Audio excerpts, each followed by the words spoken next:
नमस्कार, रोहिणीज किचनमध्ये आपलं स्वागत आहे. इथं पहा, आपण हिरवी मिरची, कांदा, लसूण, कोथिंबीर हे सर्व घेतलेलं आहे. इथं आपण खोबऱ्याचा खीस, काळा मसाला, लाल मसाला, थोडंसं धना पावडर, कोथिंबीर, चवीनुसार मीठ हे सर्व आपण इथं घेतलेलं आहे.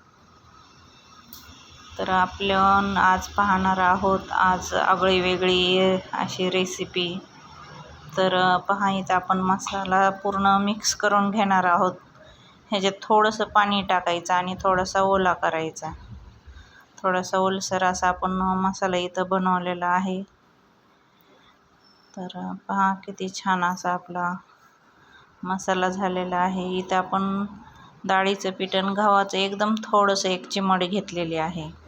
ह्याच्यामध्ये पण आपल्याला थोडा खाण्याचा सोडा घालायचा आहे, हळद, चवीनुसार मीठ, लाल तिखट आणि धना पावडर हे सर्व आपल्याला मिक्स करून घ्यायचं.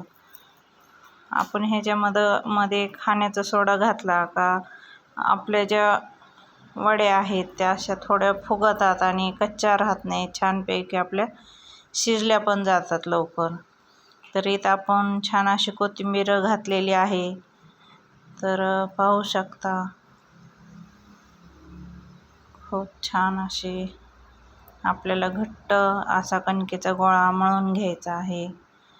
तर ह्याला थोडंसं तेल लावून आपल्याला ठेवायचं आहे, थोडा झाकून थोडा वेळ. तर छान असा आपला गोळा मळून झालेला आहे. या नशीब आपल्याला त्याची पोळी लाटून घ्यायची. तर पहा, इथं आपण छान अशी पोळी लाटून घेतलेली आहे.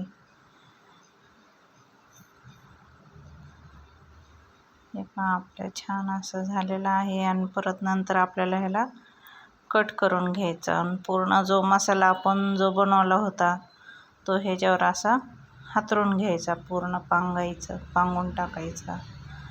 छान प्रत्येक पट्टीला आपला हा मसाला लागला पाहिजे असं लावून घ्यायचं.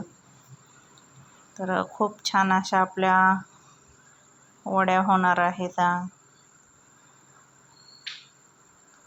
हा छान आपण असा मसाला लावून घेतलेला आहे आणि छान रोल करून आपली हे अशा वड्या तयार झालेल्या आहेत. तर इथं पहा, आपली आमटी वगैरे आपण बनवून घेतली होती.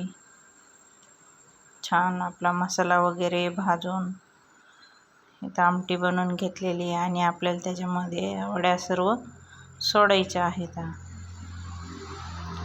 तर खूप छान आपली अशी भाजी झालेली आहे आणि खायला पण एकदम टेस्टी लागते. तर पहा, किती छान आपली भाजी झालेली आहे. व्हिडिओ आवडल्यास लाईक, सबस्क्राईब करा, शेअर करा. पहा, आपली किती छान अशी वड्यांची भाजी झालेली एकदम. तर इथं भरपूर सारी आपण अशी कोथिंबीर वगैरे कट करून घातलेली आहे. आपल्या वड्या पण छान फुललेल्या आहेत.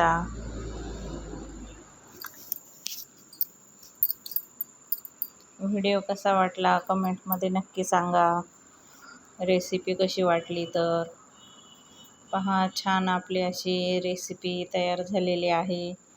तर ह्याला आपण काय नाव दिलं पाहिजे